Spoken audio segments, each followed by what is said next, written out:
अस्सलाम वालेकुम सामीन। 18 शव्वालुल मुकर्रम की तारीख शुरू हो चुकी है। 27 अप्रैल है।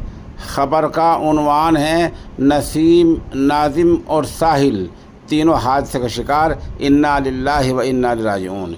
इनमें नसीम और नाजिम दोनों हकीकी भाई थे और साहिल उनका रिश्ते में भाई लगता था। बता दें, नसीम की उम्र 23 साल, नाजिम की उम्र 18 साल और साहिल की उम्र 19 साल थी। ये तीनों एक फैक्ट्री में काम क्या करते थे। कहा यह जा रहा है कि एक ट्राली की जद में आकर, चपेट में आकर तीनों की मौत हो गई है। अभी पुलिस मामले की जांच कर रही है कि ट्राली में एक का कुछ हाथ फंसा हुआ या कोई और दूसरा आजू फंसा हुआ मिला है, खून मिला है। इस तरह पुलिस इस पूरे मामले की जांच कर रही है। ये मामला हरियाणा के ज़िला जींद के गांव मवाना का है। गांव मवाना के पास ही यह हादसा पेश आया है, जिसमें नसीम, नाजिम और साहिल तीनों ही हादसे का शिकार होकर लोकमय अजल हो गए हैं।